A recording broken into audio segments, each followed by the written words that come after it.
तिब्बत के रास्ते नेपाल में आए भीषण बाढ़ और भूस्खलन ने भारी तबाही मचा दी है। नेपाल में आपदा के कारण मरने वालों की संख्या बढ़कर 469 हो गई है, जबकि सैकड़ों लोग अभी भी लापता हैं। नेपाल पुलिस के मुताबिक प्रभावित लोगों से अभी तक 50 विदेशियों समेत 796 लोगों को हेलीकॉप्टर के जरिए और सड़क मार्ग से रेस्क्यू किया गया है। बुधवार को नेपाल में अचानक से जो बाढ़ आई, इसने कई कस्बों और गांवों को अपनी चपेट में ले लिया। बड़ी संख्या में मकान, वाहन, सड़कें और पुल बह गए, जबकि जल विद्युत परियोजनाओं और बिजली से जुड़े बुनियादी ढांचे को भी काफी नुकसान पहुंचा है।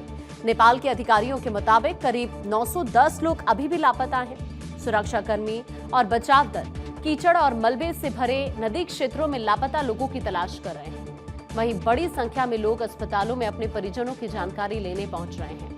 दूसरी तरफ तिब्बत में भी 558 लोगों की लापता होने की जानकारी सामने आई है। इस तरह से नेपाल और तिब्बत में लापता लोगों की कुल संख्या करीब 1468 तक पहुंच गई है।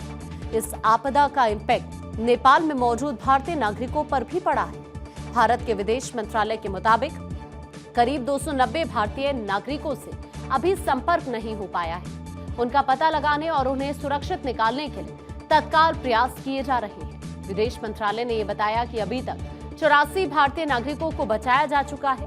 विदेश मंत्री एस जयशंकर ने काठमांडू और बीजिंग में भारत के राजदूतों के साथ डिजिटल माध्यम से उच्च स्तरीय मीटिंग की है। मंत्रालय नेपाल के अधिकारियों, अन्य मंत्रालयों, राज्य सरकारों, टूर ऑपरेटर्स और संबंधित एजेंसियों के साथ समन्वय कर रहा है। भारत ने नेपाल के लिए राहत सहायता भी बढ़ा दी है। बुधवार को 10 टन आपदा राहत सामग्री भेजने के बाद एक सैन्य परिवहन विमान से फिर से 37 टन अतिरिक्त सहायता भेजी गई है। इस खबर पर मैं आऊंगी। एक आपको जल्दी से बड़ी खबर बता देते हैं। नेपाल में तबाही का एक और वीडियो हाल ही में सामने आया और ये देखिए, आपको ये जानकारी इस वक्त दे दें कि तबाही के बीच घर में कुछ लोग फंस गए। एक के बाद एक बहुत सारे वीडियोस लगातार सामने आ रहे हैं नेपाल में तबाही के, और अब ये वीडियो इस वक्त हम आपको दिखा रहे हैं। ये देखिए, नेपाल का ही वीडियो है। पानी का बहाव इतना तेज है कि देखिए कैसे ये जो घर यहाँ पर बने हुए हैं, इन घरों को इसने अपनी जद में ले लिया है और इस तबाही के बीच बहुत सारे लोग यहाँ पर फंसे हुए नजर आ रहे हैं। ये देखिए, यहाँ पर आम जिंदगी चल रही है और अचानक से त्रासदी इस तरह का मंजर यहाँ पर होता है। देखिए आप कैसे ये पूरा का पूरा घर क्षतिग्रस्त हो गया है। आगे यहाँ पर जो आसपास लोग रह रहे थे वो इससे बहुत ज्यादा प्रभावित हुए हैं।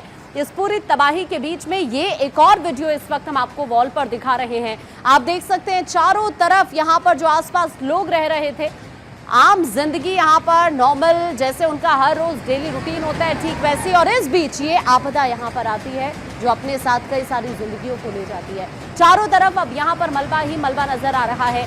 ये उस वक्त की तस्वीरें हैं जब यहाँ पर इस तबाही ने कहर बरपाया। उसी का ये एक और वीडियो इस वक्त आप अपनी स्क्रीन पर देख पा रहे हैं। वॉल के जरिए हम आपको ये बताने की कोशिश कर रहे हैं कि क्या हालात इस वक्त बने। इस घर का जो पिछला हिस्सा है वो पूरी तरह से क्षतिग्रस्त हो चुका है, तबाह हो चुका है। कई लोग बह गए हैं जो लोग यहाँ पर रह रहे थे। हालांकि अब अपनों की तलाश में बहुत सारे लोग इस वक्त जद्दोजहद कर रहे हैं। प्रशासनिक स्तर पर तमाम कोशिशें की जा रही है। नेपाल की सेना लगातार रेस्क्यू चला रही है, लेकिन इस बीच एक के बाद एक वीडियो इस मंजर को बयां करते हैं। नेपाल में जो तबाही मची है, अभी तक 450 से ज्यादा लोगों की जान जाने की खबर है। अभी भी हजारों लोग लापता इस वक्त बताए जा रहे हैं। आप देखिए ना कैसे यहाँ पर लोगों के घर बह गए हैं, सामान बह गया है, वाहन बह गए हैं। चारों तरफ यहाँ पर आपको तबाही ही तबाही नजर आएगी।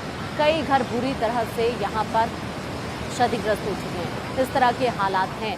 देखिए, अभी एक तरफ आप देख रहे हैं कि बाढ़ और मलबे की वजह से जो व्यापक तबाही हुई है, उस सब के बीच एक के बाद एक ये वीडियोस इस वक्त सामने आ रहे हैं। एक तरफ आप देख रहे हैं कि किस तरह से बाढ़ और भूस्खलन ने भारी तबाही यहाँ पर मचाई है।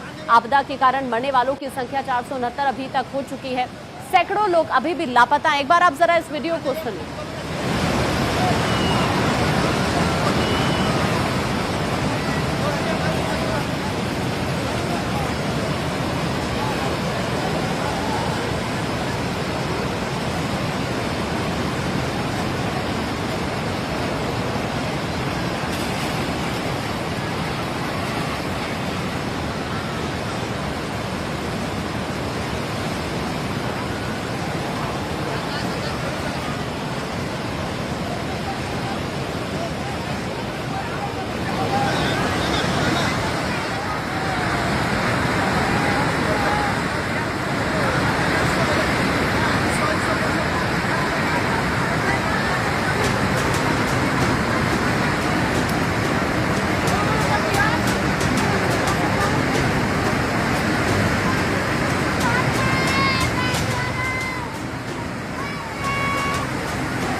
19 अगस्त को जो तबाही मची यहाँ पर, उसी का ये वीडियो इस वक्त हम आपको दिखा रहे हैं। चीख पुकार मच गई, पानी का इतना तेज बहाव कि उसकी आवाज़ भी आपने सुनी।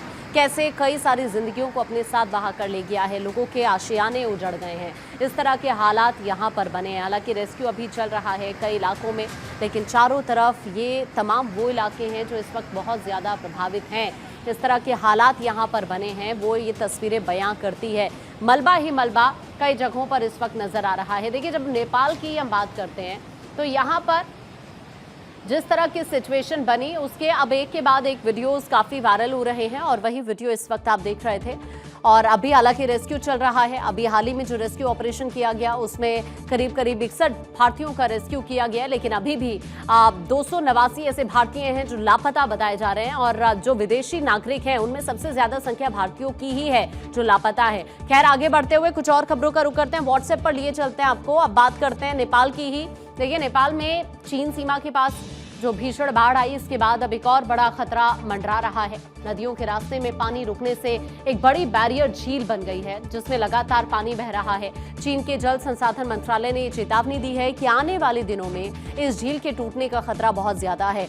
अगर झील का पानी अचानक से बाहर निकलता है तो नीचे की तरफ बसे हुए जो इलाके हैं वहां पर फिर से तेज बाढ़ आ सकती है।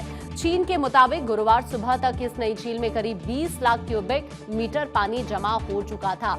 अगले 3 दिनों में करीब 30 लाख क्यूबिक मीटर अतिरिक्त पानी झील में आने का अनुमान है। इससे झील के टूटने का खतरा और ज्यादा बढ़ गया है। चीन के सरकारी मीडिया ग्लोबल टाइम्स के मुताबिक अधिकारी हालात पर लगातार नजर बनाए हुए हैं और संभावित खतरे का आकलन कर रहे हैं।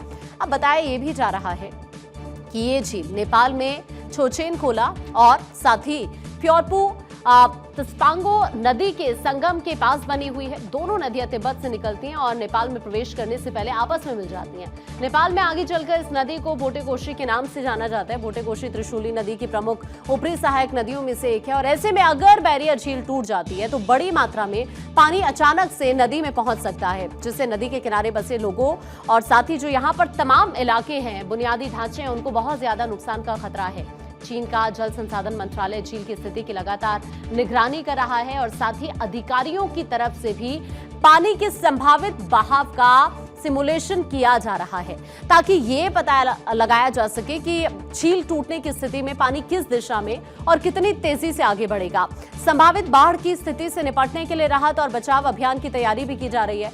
चीन ने यह कहा है कि झील की निगरानी और पानी से जुड़े आंकड़ों का विश्लेषण लगातार जारी है। इस बीच एक और बड़ी खबर है, फिर से भीषण बाढ़ का खतरा इस वक्त नेपाल में मंडरा रहा है।